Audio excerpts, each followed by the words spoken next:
असलामुअलैकुम की हाल है मेरे भैनों भराओ। Welcome to my YouTube family.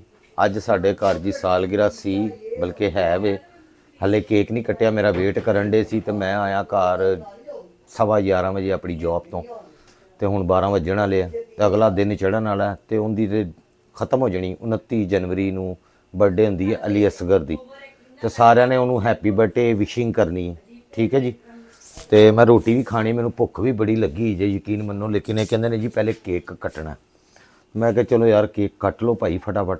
तो समरोज़ भी आई ही है, तो मेरे लिए बन रही हूँ चाह।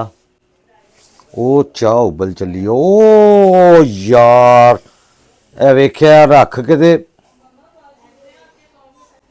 आ पता नहीं कित्थे टुर गई ये चाह रख के। ते यार चाह रख के कित्थे गई? हद मुक गई यार। कोई ਜਿਹੜੇ ਜਿਹੜੇ ਭੈਣਾਂ ਭਰਾਵਾਂ ਦਾ ਕੰਮ ਸਿਰਫ ਕ੍ਰਿਟਿਸਾਈਜ਼ ਕਰਨਾ ਨਾ, ਕੱਪੜੇ ਕਿਉਂ ਲੈ ਆਨੇ, ਪੈਸੇ ਜੋੜੋ। ਪੈਸੇ ਜੋੜ ਕੇ ਤੇ ਕੀ ਕਰੀਏ? ਪੈਸੇ ਸਾਡੀ ਜਿੰਨੀ ਤਨਖਾਹ ਹੈ ਨਾ ਉਹਨੇ ਪੈਸਿਆਂ ਦੇ ਵਿੱਚੋਂ ਕੀ ਬੰਦਾ ਜੋੜੇ ਬੰਦਾ ਉਦੋਂ ਜਦੋਂ ਕੋਈ ਐਕਸਟਰਾ ਪੈਸੇ ਆਣ। ਤੇ ਜਿਹੜੇ ਵਿਆਹ ਸ਼ਾਦੀ ਹੁੰਦੇ ਨੇ ਉਹ ਭੈਣ ਭਰਾਵਾਂ ਦੇ ਖੁਸ਼ੀਆਂ ਹੁੰਦੀਆਂ। ਤੇ ਹੁਣ ਜਿੰਦੇ 4-5 ਬੱਚੇ ਨੇ ਉਹ ਤਨਖਾਹ ਚੋਂ ਕੱਪੜੇ ਨਹੀਂ ਬਣਾ ਸਕਦਾ। ਅਸੀਂ 3 ਮਹੀਨੇ ਤੋਂ ਲੱਗੇ ਆ ਕਿ ਇਸ ਵਿਆਹ ਵਾਸਤੇ ਕੱਪੜੇ ਪੂਰੇ ਹੋ ਜਾਣ। ਪਹਿਲੇ ਨਿਕਾਹ ਸੀ, ਹੁਣ ਬਰਾਤ ਤੇ ਵਲੀਮਾ ਹੈਗਾ।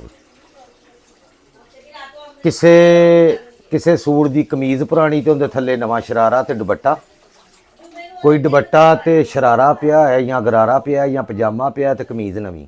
ਇਸ ਤਰ੍ਹਾਂ ਜੋੜ ਤੋੜ ਕਰਕੇ ਹੁਣ ਆਪਣੇ ਪੂਰੇ ਹਾਲਾਤ ਅਸੀਂ ਤੁਹਾਨੂੰ ਦਸੀਏ ਤਾਂ ਹੀ ਤੁਹਾਨੂੰ ਸਕੂਨ ਰਹੇਗਾ कि यह बंदा अपने पूरे घर के हालात दसे। यार छड़ दिया करो, हर वेले शॉपिंग पर रहिंदे। असीं एक दुपट्टा भी लैना तो असीं इकट्ठे ही जाना, तो दुपट्टे का असीं पूरा व्लॉग बना देना। समझ आई? उस ये साडा टैलेंट है कि असीं व्लॉग नूं एडा लम्मा खिच लैंदे आ। 50 सूट असीं तुहाडे लई खलवा लैंदे आ कि चलो तुसीं वेख लवो।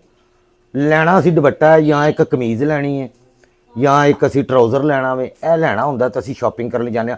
आप लोग हर वक्त शॉपिंग ही करते रहते हैं। ਉਹ ਯਾਰ ਛੱਡ ਦਿਓ ਯਾਰ, ਕਿਸੇ ਨੂੰ ਤੇ ਛੱਡ ਦਿਓ। ਉਹਨਾਂ ਨੂੰ ਜਾ ਕੇ ਕ੍ਰਿਟਿਸਾਈਜ਼ ਕਰੋ ਕਿ ਜਿਨ੍ਹਾਂ ਨੂੰ ਮਿਲੀਅਨਸ ਰੁਪੀਜ਼ ਆਉਂਦੇ ਪਏ ਨੇ ਮਹੀਨੇ ਦੇ, ਉਹ ਖਾਂਦੇ ਪਏ ਨੇ, ਉਹਨਾਂ ਨੂੰ ਤੁਸੀਂ ਲੋਕ ਸ਼ੌਕ ਨਾਲ ਵੇਖਦੇ ਹੋ। ਤੇ ਜਿਹੜਾ ਕੋਈ ਮਾੜਾ ਬੰਦਾ ਵਿਚਾਰਾ ਕੋਈ ਆਪਣੇ ਜ਼ਰੂਰੀਆਤੀ ਜ਼ਿੰਦਗੀ ਦੀਆਂ ਚੀਜ਼ਾਂ ਲੈਣ ਜਾਂਦਾ, ਅਸੀਂ ਦੁਨੀਆ ਦੇ ਨਾਲ ਹੀ ਚੱਲਣਾ ਨਾ। ਮਰ ਜਾਈਏ ਕਿ ਕੁਝ ਖਾ ਲਈਏ, ਅਸੀਂ ਤੁਰ ਜਾਈਏ ਇਸ ਦੁਨੀਆ ਤੋਂ, ਅਸੀਂ ਕੁਝ ਵੀ ਨਾ ਲਈਏ। ਹੱਦ ਹੋ ਗਈ। मेरे किसी भैन भरा ने पैसे भेजे सी, भाई है तू स्वेटर ले लै, कोई कपड़े बना लै, कोई अपनी बेगम नूं बना दे कपड़े। जे मैं जेब च पा लैंदा तां भी तुसीं लोकां ने कहना सी जी उन्हें पैसे भेजे, वो सप्प बन के बह गया है। कोई 10-20-50 हज़ार च मशीन पई आंदी है इत्थे आटोमैटिक, उन्हें आटोमैटिक लैनी है। वो कहंदी उन्नी देर इस मशीन नाल मैं गुजारा करना, भावें 10 वारी सड़ जे, मैं ठीक करानी यही लैनी मैं हुण आटोमैटिक। तो जो बाल साढ़े कमाणगे उदों असीं ले लांगे, साडा यूट्यूब चैनल चलेगा, असीं ले लांगे। बहरहाल बोरीयत का समान हैगा इत्थे ना, फजूल है लोकां नाल दफा करो। असीं बर्थडे मनाने जनाब अपना, असीं खुशी करने, ये भी दसना लाजमी हुंदा वे। प्लीज़ डोंट डिस्टर्ब अपने ना विच। ते गल हैगी है किसी बंदे ना जीन दिओ मेरे भैनों भराओ। तुहाडी मेरे मैं तुहानूं सारे अपने हालात दस्सां कि मेरे घर इन्ना आटा है, इन्नी चीनी है, इन्नी पत्ती है, इन्ना घ्यो है, इन्ना असीं वरतने, इन्नी मेरी तनख्वाह है, इन्ना साडी क्यों दस्सां मैं तुहानूं? वाए हद मुक गई यार। जो मेरा दिल करेगा मैं दिखावांगा, जो मेरा दिल करेगा वो मैं करांगा। अगर किसी को अच्छा लगता तो देख लवे मेरी जिंदगी नूं कि मैं किस तरह जीना पिया, किस तरह रहना पिया वां। हुण जे मैं झूठे व्लॉग बनावांगा, वो लिखे हुए जिहड़े हुंदे ने स्क्रिप्टिड, वो तुहानूं मेरे ख्याल से ज़्यादा अच्छे लगणगे। मैं तो एक सादी जिंदगी अपनी विखाण डिया, जो मैं करन डिया मैं दिखाण डिया यार। ते मसला की कुछ बंदियां नूं मसला हो जांदा, किन्ना नूं हुंदा? जिवें तेरे तो बड़ियां नूं मसला है। नहीं ते अगर तू किसे की नूं- कहंदी? नहीं जे किसे नूं मसला है तो कल राशन पा के दे जांदा सानूं। हाए ਅਸੀਂ ਉਹਨਾਂ ਨੂੰ ਕਹਿੰਦੇ ਸਾਡਾ ਘਰ ਮੁਰੰਮਤ ਕਰਕੇ ਦੇ ਦੇਣ। ओ माय गॉड समरा, ਖਬਰਦਾਰ ਜੇ ਕਿਸੇ ਨੇ ਹੁਣ ਕੁਝ ਗੱਲ ਕੀਤੀ ਤੇ बस ਐਵੇਂ ਉਹ ਇੱਕ ਉਹ ਗੱਲ ਕਰਨ ਨਾਲ ਇਹ ਨਹੀਂ ਪਤਾ ਹੁੰਦਾ ਕਿ ਅਗਲੇ ਦੇ ਦਿਮਾਗ ਤੇ ਜਾਂ ਅਗਲੇ ਦੇ ਦਿਲ ਤੇ ਕੀ ਅਸਰ ਹੋਏਗਾ।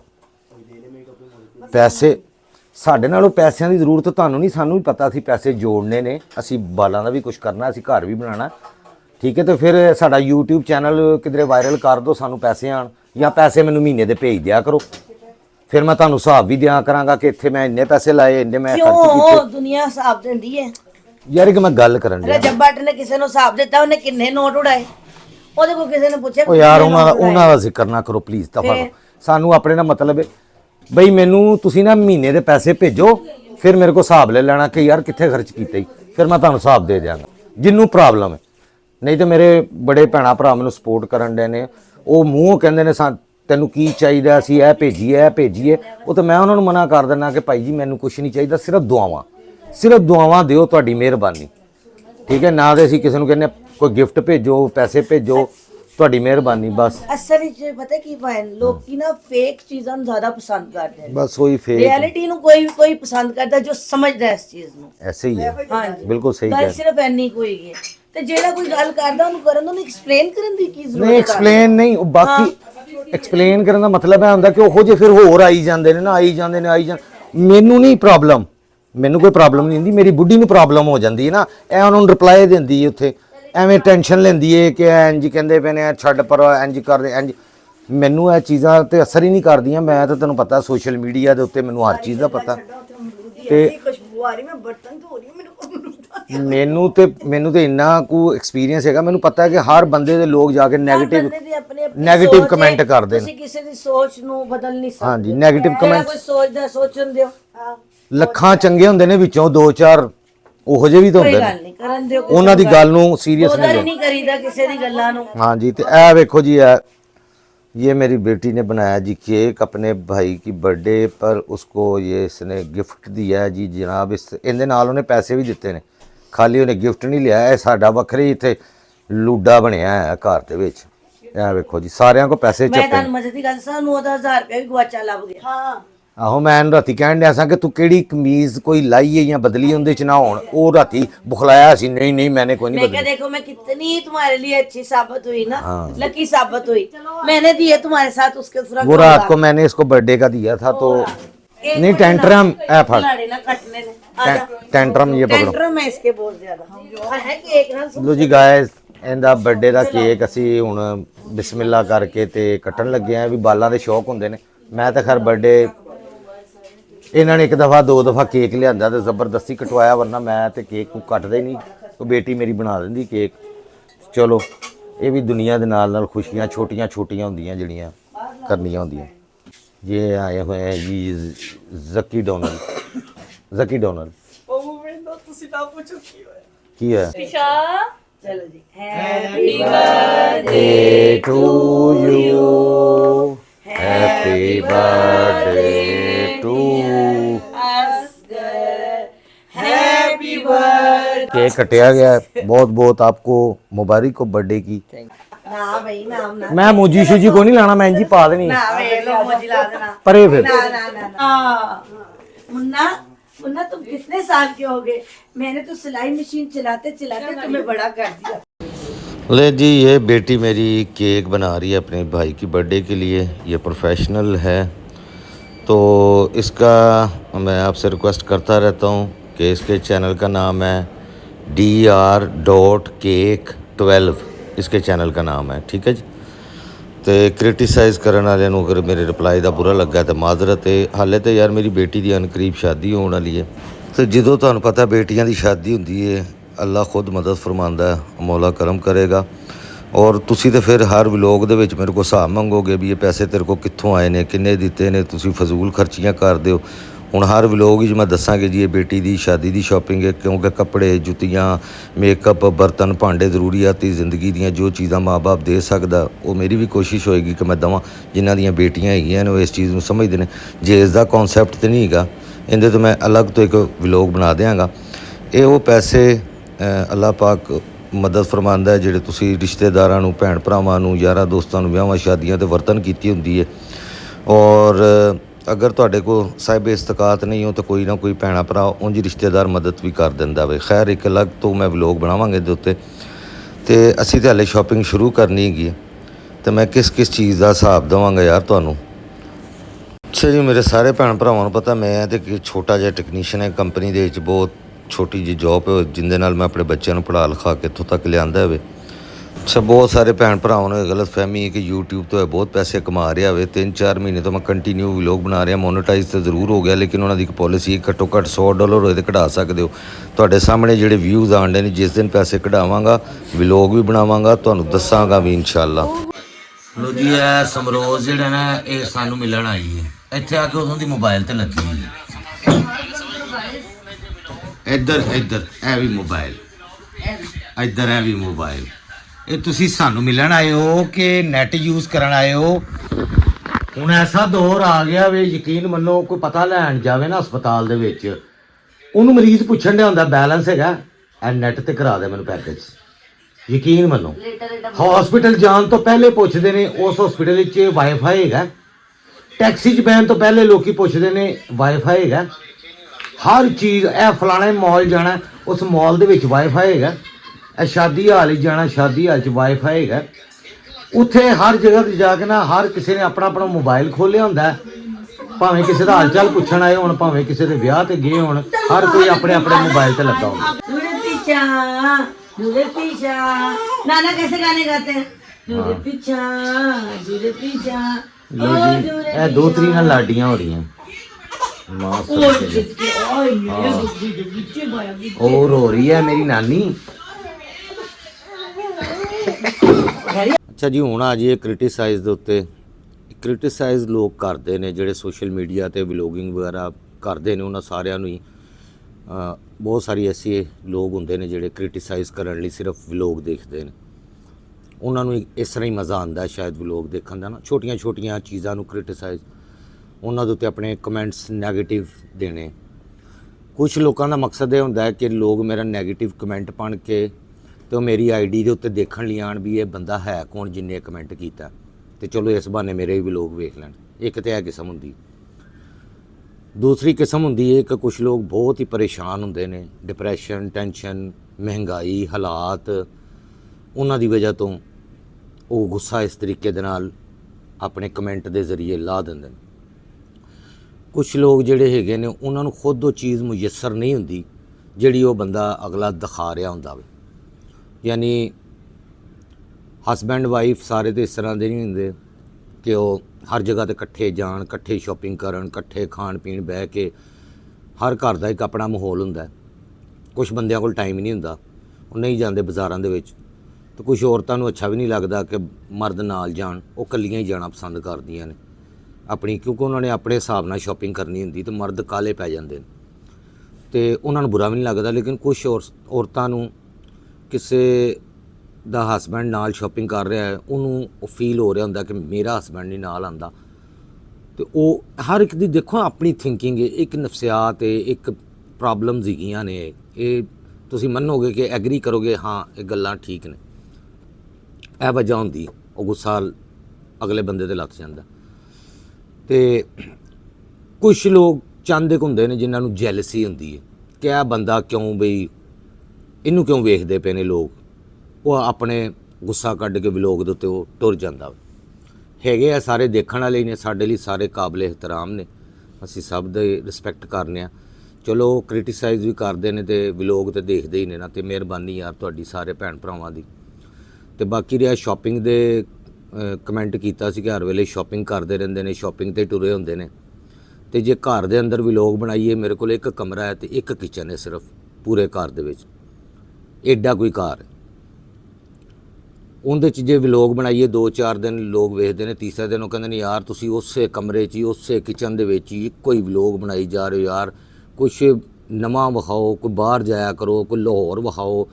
ਕਿਉਂਕਿ ਜਿਹੜੇ ਇੱਥੋਂ ਦੇ ਰਹਿਣ ਵਾਲੇ ਹੈਗੇ ਨੇ ਇਸ ਮੁਲਕ ਦੇ, ਉਹ ਬਾਹਰ ਦੇ ਮੁਲਕਾਂ 'ਚ ਪਰਦੇਸੀ ਬੈਠੇ ਨੇ, ਉਹ ਵਲੋਗ ਦੇਖਦੇ ਨੇ, ਉਹ ਕਹਿੰਦੇ ਨੇ ਯਾਰ ਬਾਹਰ ਜਾ ਕੇ ਸਾਨੂੰ ਆਪਣਾ ਮੁਲਕ ਵੀ ਵਿਖਾਓ, ਸ਼ਹਿਰ ਵੀ ਵਿਖਾਓ, ਉੱਥੋਂ ਦੇ ਲੋਕ ਵੀ ਵਿਖਾਓ, ਉੱਥੋਂ ਦੀਆਂ ਗਲੀਆਂ ਵੀ ਵਿਖਾਓ, ਉੱਥੋਂ ਦੇ ਬਾਜ਼ਾਰ ਵੀ ਵਿਖਾਓ। ਉਹਦੇ ਵਾਸਤੇ ਸਾਨੂੰ ਬਾਹਰ ਜਾਣਾ ਪੈਂਦਾ।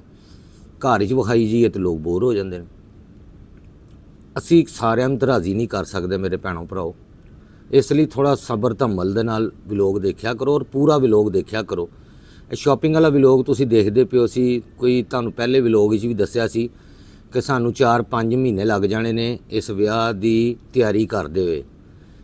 ਅਸੀਂ ਕਦੀ ਜਾਂਦੇ ਹਾਂ ਕਿਸੇ ਦੀ ਸ਼ਲਵਾਰ ਤੇ ਦੁਪੱਟਾ ਲੈ ਆਉਂਦੇ ਹਾਂ, ਕਮੀਜ਼ ਪੁਰਾਣੀ ਘਰੋਂ ਪੇਟੀ 'ਚੋਂ ਕੱਢ ਲਈ। ਇਹ ਲੋਕ ਔਰਤਾਂ ਦੀ ਆਪਣੀ ਅਕਲਮੰਦੀ ਹੁੰਦੀ, ਕੋ ਆਪਣੇ ਪੁਰਾਣੇ ਸੂਟ ਨੂੰ ਵੀ ਨਵਾਂ ਬਣਾ ਲੈਂਦੇ ਨੇ ਥੋੜ੍ਹਾ ਜਿਹਾ ਚੇਂਜ ਕਰਕੇ।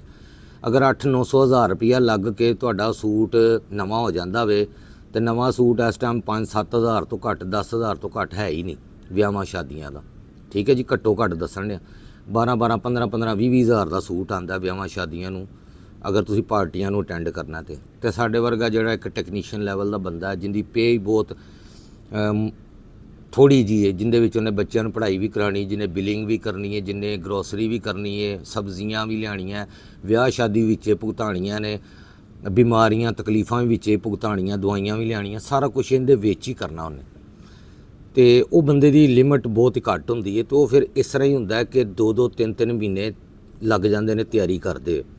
ਕਦੀ ਗਏ ਬੇਟੀ ਦਾ ਲੈਣ ਦਾ ਸੂਟ ਇੱਕ, ਕਦੀ ਅਗਲੇ ਮਹੀਨੇ ਤਨਖਾਹ ਮਿਲੀ ਤੇ ਬੇਟੇ ਦਾ ਲੈਣ ਦਾ ਸੂਟ, ਉਸ ਤੋਂ ਅਗਲੇ ਮਹੀਨੇ ਤਨਖਾਹ ਮਿਲੀ ਤੇ ਬੀਵੀ ਦਾ ਲੈਣ ਦਾ ਇੱਕ ਸੂਟ। ਹੁਣ ਹਰ ਵਿਆਹ ਦੇ ਉੱਤੇ ਇੱਕ ਸੂਟ ਤੇ ਬੰਦਾ ਪਾਉਂਦਾ ਹੀ ਹੈ ਕਿ ਨਹੀਂ ਪਾਉਂਦਾ। ਆਖਰ ਭੈਣ ਭਰਾਵਾਂ ਦੇ ਬੱਚਿਆਂ ਦੇ ਵਿਆਹ ਹੁੰਦੇ ਨੇ, ਕੋਈ ਚਾਅ ਹੁੰਦੇ ਨੇ, ਉਹਨਾਂ ਨੂੰ ਵੀ ਹੁੰਦਾ ਹੈ ਕਿ ਸਾਡਾ ਵਿਆਹ ਸਜੇ। ਤੇ ਜੇ ਬੰਦਾ ਨਾ ਕਰ ਦੇਵੇ ਵਿਆਹ ਦੇ ਵਿੱਚ ਜਾਣ ਤੋਂ ਤੇ ਉਹ ਸਾਰੀ ਤਾਲੁਕ ਰਿਸ਼ਤੇਦਾਰੀ ਉਹ ਨਹੀਂ ਇਹ ਸਮਝਦੇ, ਕਹਿੰਦੇ ਹਾਲਾਤ ਕੀ ਨੇ।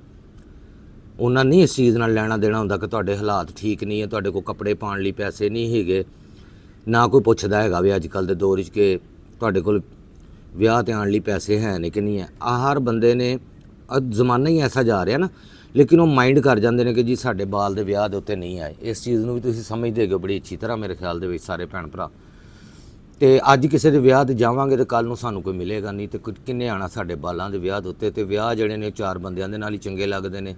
ਠੀਕ ਹੈ ਜੀ, ਤੇ ਇਹ ਸਾਰੀਆਂ ਚੀਜ਼ਾਂ ਨੇ ਭੈਣ ਭਰਾਓ। ਤੇ ਤੁਸੀਂ ਅਗਰ ਸ਼ਾਪਿੰਗ ਦਾ ਮੇਰਾ ਵਲੋਗ ਦੇਖਦੇ ਹੋ ਤਾਂ ਉਹਦੇ 'ਚ ਇਹ ਵੀ ਦੇਖਿਆ ਕਰੋ ਕਿ ਅਸੀਂ ਬਹੁਤ ਸਾਰੀਆਂ ਚੀਜ਼ਾਂ ਹੁੰਦੀਆਂ, ਖਾਲੀ ਸ਼ਲਵਾਰ ਲੈਣ ਚਲੇ ਗਏ ਤੇ ਅਸੀਂ ਵਲੋਗ ਹੀ ਇਸ ਤਰੀਕੇ ਦੇ ਨਾਲ ਬਣਾਉਂਦੇ ਹਾਂ ਉੱਥੇ ਜਾ ਕੇ ਕਿ ਵਲੋਗ ਥੋੜ੍ਹਾ ਜਿਹਾ ਲੰਬਾ ਹੋ ਜਾਏ, 15-20 ਮਿੰਟ ਦਾ ਬਣ ਜਾਵੇ। ਅਸੀਂ ਦੁਕਾਨਾਂ ਮੁਖਤਲਿਫ ਫਿਰਨੇ ਆ, ਵੈਰਾਈਟੀ ਵੇਖਦੇ ਆ, ਕੱਪੜੇ ਕਢਵਾਉਂਦੇ ਆ ਉਹਨਾਂ ਕੋਲੋਂ। ਕਈ ਦਫਾ ਲਈਦਾ, ਕਈ ਦਫਾ ਉਂਝ ਹੀ ਛੱਡ ਕੇ ਆਈਦਾ। ਵਲੋਗ ਐਵੇਂ ਬਣ ਜਾਂਦਾ ਵੀ ਲਈਦਾ 1 ਰੁਪਏ ਦੀ ਕਸਮੇ ਸ਼ੈ ਨਹੀਂ ਲਈਦੀ, ਐਵੇਂ ਵਲੋਗ ਬਣਾ ਕੇ ਆ ਜੀਦਾ। ਤੇ ਉਹ ਕਹਿੰਦੇ ਨੇ ਵੀ ਇਹਦੇ ਕੋਲ ਪੈਸਾ ਇੰਨਾ ਕਿੱਥੋਂ ਆ।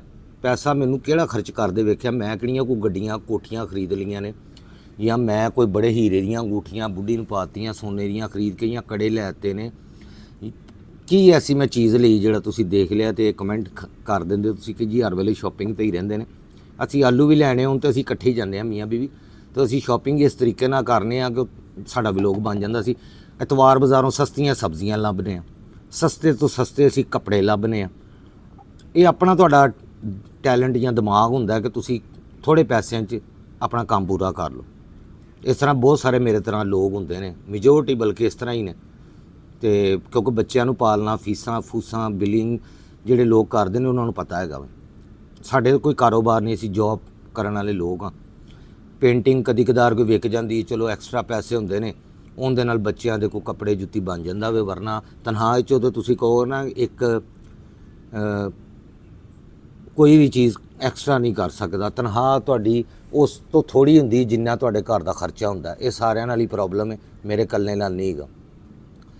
ਤੇ ਤਫਸੀਲ ਤੁਹਾਨੂੰ ਦੱਸਣ ਦਾ ਮਕਸਦ ਸਿਰਫ ਇਹ ਵੇ ਕਿ ਹੁਣ ਮੈਂ ਇਸ ਤਰ੍ਹਾਂ ਦੇ ਤੇ ਤੁਹਾਨੂੰ ਹਿਸਾਬ ਨਹੀਂ ਦੇ ਸਕਦਾ ਨਾ ਸਾਰੀਆਂ ਚੀਜ਼ਾਂ ਦਾ।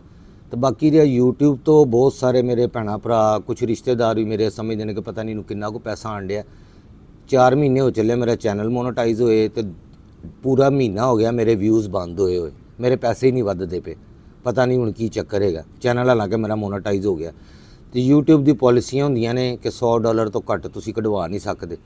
ਉਹ $100 ਤੇ ਮੇਰਾ ਪੂਰਾ ਹੋ ਗਿਆ ਵੇ, ਲੇਕਿਨ ਹੁਣ ਮੈਂ ਬੈਂਕ ਨਾਲ ਅਟੈਚ ਕਰਨਾ ਵੇ ਤੇ ਫਿਰ ਹੀ ਬੈਂਕ ਦੇ ਥਰੂ ਪੈਸੇ ਨਿਕਲਣਗੇ। ਉਹ ਵੀ ਇੱਕ ਪ੍ਰੋਸੈਸ ਹੁੰਦਾ ਲੰਬਾ।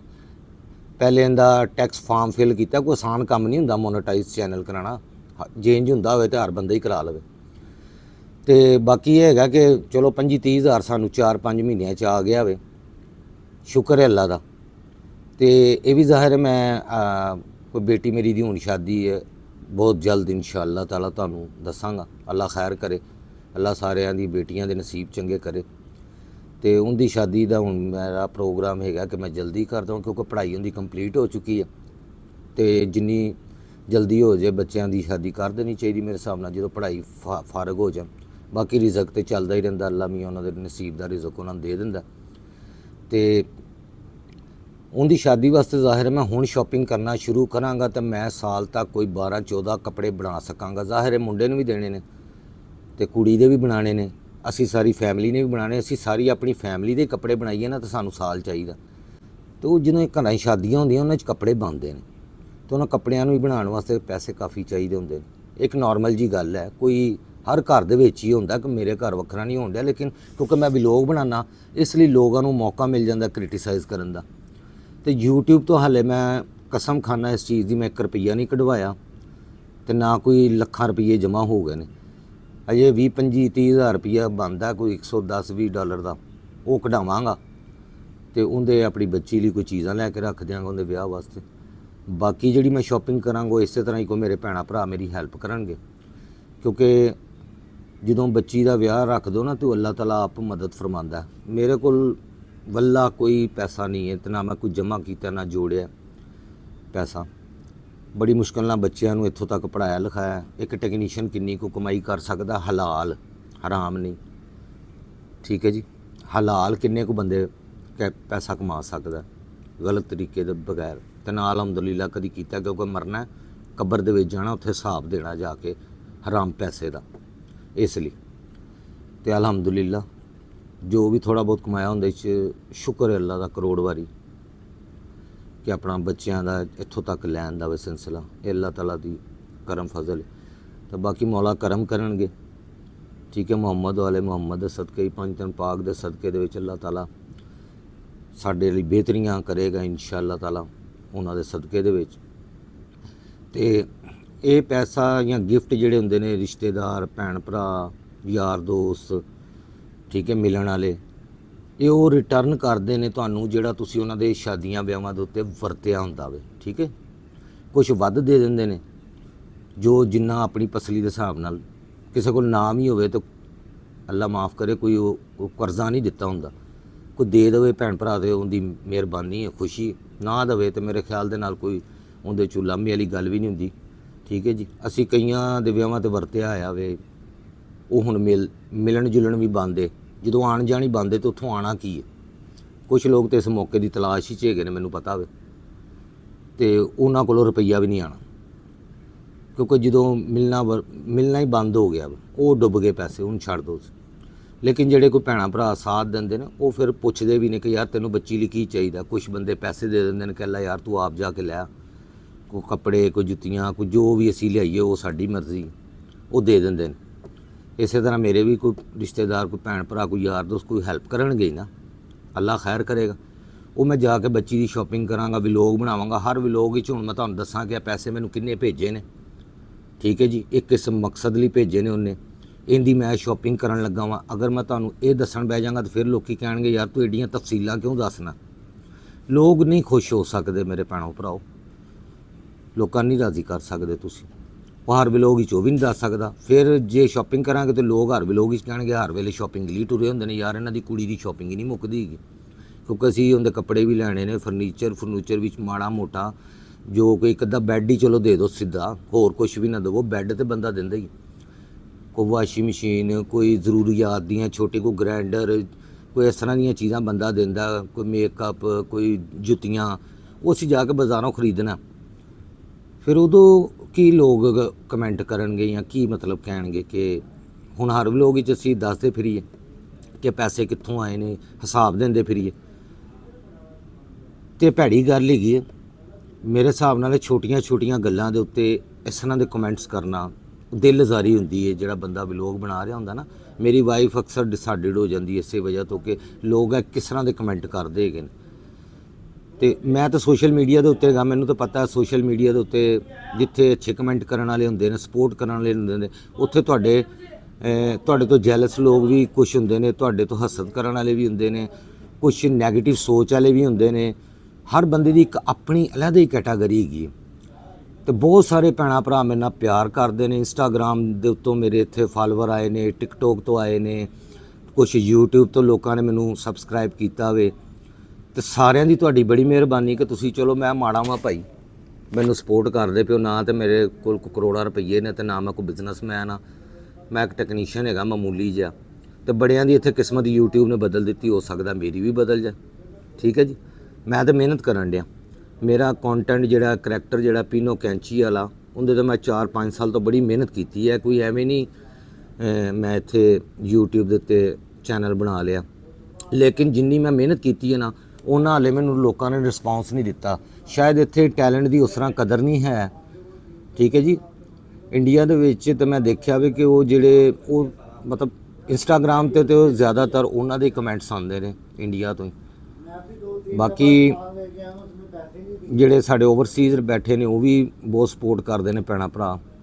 ਸਾਡੇ ਜਿਹੜੇ ਪਾਕਿਸਤਾਨ ਦੇ ਕੁਛ ਇਲਾਕਿਆਂ ਦੇ ਲੋਕ ਨੇ ਉਹ ਬਹੁਤ ਜ਼ਿਆਦਾ, ਜਿਹੜੇ ਪੰਜਾਬੀ ਜਿਨ੍ਹਾਂ ਨੂੰ ਆਉਂਦੀ ਹੈ, ਹੁਣ ਕਈਆਂ ਨੂੰ ਉਰਦੂ ਆਉਂਦੀ ਨਹੀਂ, ਤੇ ਉਹ ਕੀ ਫਾਲੋ ਕਰਨ ਮੈਨੂੰ ਜਾਂ ਕੀ ਕਮੈਂਟ ਕਰਨ। ਮੈਜੋਰਟੀ ਹੁਣ ਜ਼ਿਆਦਾ ਉਰਦੂ ਬੋਲੀ ਜਾਂਦੀ ਸਾਡੇ ਮੁਲਕ ਦੇ ਵਿੱਚ, ਪੰਜਾਬੀ ਬੋਲੀ ਨਹੀਂ ਜਾਂਦੀ। ਤੁਸੀਂ ਆਪਣੇ ਪੰਜਾਬ ਦੇ ਘਰਾਂ ਦੇ ਵਿੱਚ ਵੇਖ ਲਓ, ਇੱਥੇ ਬੱਚਿਆਂ ਨੂੰ ਪੰਜਾਬੀ ਆਉਂਦੀ ਕੋਈ ਨਹੀਂ, ਤੇ ਉਹ ਕੀ ਉਹਨਾਂ ਨੂੰ ਸਮਝ ਆਏਗੀ। ਇਸ ਲਈ ਪੰਜਾਬੀ ਸਮਝਣ ਵਾਲੇ ਮੇਰੇ ਹਿਸਾਬ ਨਾਲ ਹੁਣ ਲੋਕ ਬਹੁਤ ਘੱਟ ਰਹਿ ਗਏ ਨੇ। ਸਕੂਲਾਂ 'ਚ ਉਰਦੂ, ਦਫ਼ਤਰਾਂ 'ਚ ਉਰਦੂ, ਇੰਗਲਿਸ਼ ਉਰਦੂ ਬਸ ਇਹੀ ਚੱਲਣ ਡਿਆ ਵੇ। ਪੰਜਾਬੀ ਜ਼ੁਬਾਨ ਨੂੰ ਹੁਣ ਸ਼ਾਇਦ ਲੋਕ ਮੈਂ ਹੁਣ ਇਹਦੇ 'ਤੇ ਕੋਈ ਗੱਲ ਨਹੀਂ ਕਰਨਾ ਚਾਹੁੰਦਾ। ਖੈਰ, ਇਹ ਸਾਡੀ ਮਾਦਰੀ ਜ਼ੁਬਾਨ ਹੈਗੀ, ਤੇ ਜਿਨ੍ਹਾਂ ਨੂੰ ਉਰਦੂ ਸਮਝ ਨਹੀਂ ਆਉਂਦੀ ਉਹ ਫਿਰ ਜ਼ਾਹਿਰ ਹੈ ਮੈਨੂੰ ਕੀ ਸਪੋਰਟ ਕਰਨਗੇ, ਉਹ ਦੇਖਦੇ ਹੀ ਨਹੀਂ ਜੇ। ਤੇ ਚਲੋ, ਜਿੰਨੇ ਵੀ ਸਾਰੇ ਪਾਕਿਸਤਾਨ, ਇੰਡੀਆ ਤੋਂ, ਬੰਗਲਾਦੇਸ਼ ਤੋਂ, ਬਾਹਰ ਦੀਆਂ ਜਿੰਨੀਆਂ ਵੀ ਕੰਟਰੀਜ਼ ਵਿੱਚ ਓਵਰਸੀਜ਼ ਨੇ, ਸਾਰੇ ਹੀ ਦੇਖਦੇ ਨੇ ਤਕਰੀਬਨ ਮੇਰੇ ਖਿਆਲ ਦੇ ਨਾਲ। ਤੇ ਸਾਰਿਆਂ ਦੀ ਮਿਹਰਬਾਨੀ, ਮੈਂ ਸਾਰਿਆਂ ਦਾ ਥੈਂਕਸ ਕਰਨਾ, ਸ਼ੁਕਰੀਆ ਅਦਾ ਕਰਨਾ, ਦਿਲੋਂ ਦੁਆਵਾਂ ਦੇਣਾ ਤੁਹਾਨੂੰ। ਤੇ ਅੱਲਾਹ ਪਾਕ ਤੁਹਾਡੇ ਰਿਜ਼ਕ ਦੀ ਬਰਕਤ ਦੇਵੇ, ਤੁਹਾਨੂੰ ਸਾਰਿਆਂ ਨੂੰ ਅੱਲਾਹ ਪਾਕ ਸਿਹਤ ਤੰਦਰੁਸਤੀ ਦੇਵੇ। ਤੁਸੀਂ ਜਿਸ ਮਕਸਦ ਲਈ ਬਾਹਰ ਦੇ ਮੁਲਕਾਂ 'ਚ ਜਾ ਗਏ ਹੋ, ਰਿਜ਼ਕ ਰੋਟੀ ਦੀ ਤਲਾਸ਼ ਦੇ ਵਿੱਚ, ਅੱਲਾਹ ਪਾਕ ਤੁਹਾਨੂੰ ਉਹਦੇ 'ਚ ਕਾਮਯਾਬ ਕਰੇ। ਤੁਹਾਡੇ ਜਿਹੜੇ ਕੋਈ ਪਰੇਸ਼ਾਨੀਆਂ ਨੇ ਅੱਲਾਹ ਪਾਕ ਉਹਨਾਂ ਨੂੰ ਦੂਰ ਫਰਮਾਏ। ਜਿਸ ਘਰ ਦੇ ਵਿੱਚ ਵੀ ਕੋਈ ਬਿਮਾਰ ਹੈ, ਅੱਲਾਹ ਪਾਕ ਉਹਨਾਂ ਨੂੰ ਬਿਮਾਰੇ ਕਰਬਲਾ ਦੇ ਸਦਕੇ ਦੇ ਵਿੱਚ ਸਿਹਤ ਤੰਦਰੁਸਤੀ ਵਾਲੀ ਲੰਬੀ ਜ਼ਿੰਦਗੀ ਦੇਵੇ। ਮੇਰੇ ਲਈ ਵੀ ਦੁਆ ਕਰਨਾ ਬਿਮਾਰੀ ਲਈ। ਜਿਹੜੇ ਬੱਚੇ ਬੱਚੀਆਂ ਪੜ੍ਹਦੇ ਪਏ ਨੇ, ਅੱਲਾਹ ਪਾਕ ਉਹਨਾਂ ਨੂੰ ਪੜ੍ਹਾਈਆਂ 'ਚ ਕਾਮਯਾਬ ਕਰੇ, ਅੱਛੀਆਂ ਜੌਬਸ ਮਿਲਣ, ਅੱਛੇ ਬਿਜ਼ਨਸ ਕਰਨ, ਉਹਨਾਂ ਦੇ ਰਿਜ਼ਕ ਵਿੱਚ ਅੱਲਾਹ ਬਰਕਤ ਫਰਮਾਏ। ਔਰ ਜਿਹੜੇ ਇਸ ਦੁਨੀਆ ਤੋਂ ਜਾ ਚੁੱਕੇ ਨੇ, ਅੱਲਾਹ ਪਾਕ ਉਹਨਾਂ ਦੀ ਮਗਫਰਤ ਫਰਮਾਏ ਔਰ ਜੰਨਤੁਲ ਫਿਰਦੌਸ ਦੇ ਵਿੱਚ ਆਲਾ ਜਗ੍ਹਾ ਤਾ ਫਰਮਾਏ। ਔਰ ਜਿਨ੍ਹਾਂ ਬੱਚੇ ਬੱਚੀਆਂ ਦੀਆਂ ਹਾਲੇ ਤੱਕ ਸ਼ਾਦੀਆਂ ਨਹੀਂ ਹੋਈਆਂ, ਅੱਲਾਹ ਪਾਕ ਉਹਨਾਂ ਦੀ ਖੁਆਇਸ਼ ਦੇ ਮੁਤਾਬਕ ਉਹਨਾਂ ਦੇ ਇਸੇ ਸਾਲ ਹੀ ਰਿਸ਼ਤੇ ਤੈਅ ਹੋ ਜਾਣ, ਅੱਲਾਹ ਪਾਕ ਮਦਦ ਫਰਮਾਏ ਔਰ ਉਹਨਾਂ ਦੀਆਂ ਸ਼ਾਦੀਆਂ ਹੋ ਜਾਣ, ਆਪਣੇ ਘਰਾਂ 'ਚ ਹੱਸਦੇ ਵਸਦੇ ਰਹਿਣ, ਖੇਡਦੇ ਰਹਿਣ। ਔਰ ਜਿਨ੍ਹਾਂ ਕੋਲ ਔਲਾਦ ਨਹੀਂ ਹੈ, ਅੱਲਾਹ ਪਾਕ ਉਹਨਾਂ ਨੂੰ ਸਾਹਿਬ ਔਲਾਦ ਕਰੇ, ਬੇਟੀ ਦੇਵੇ, ਬੇਟਾ ਦੇਵੇ, ਬੇਐਬ ਦੇਵੇ, ਨਸੀਬਾਂ ਵਾਲਾ ਦੇਵੇ। ਤੇ ਹੁਣ ਆਪਣੇ ਵੀਰ ਨੂੰ ਦਿਓ ਜੀ ਇਜਾਜ਼ਤ, ਅਗਲੇ ਵੀ ਲੋਕ ਤੱਕ ਲਈ। ਮੇਰੀ ਕਿਸੇ ਗੱਲ ਦਾ ਅਗਰ ਕਿਸੇ ਦਾ ਦਿਲ ਦੁਖਿਆ ਤਾਂ ਮੈਂ ਉਹਦੇ ਲਈ ਮਾਜ਼ਰਤ ਚਾਹੁੰਦਾ ਵਾਂ। ਠੀਕ ਹੈ ਜੀ, ਅੱਲਾਹ ਹਾਫਿਜ਼।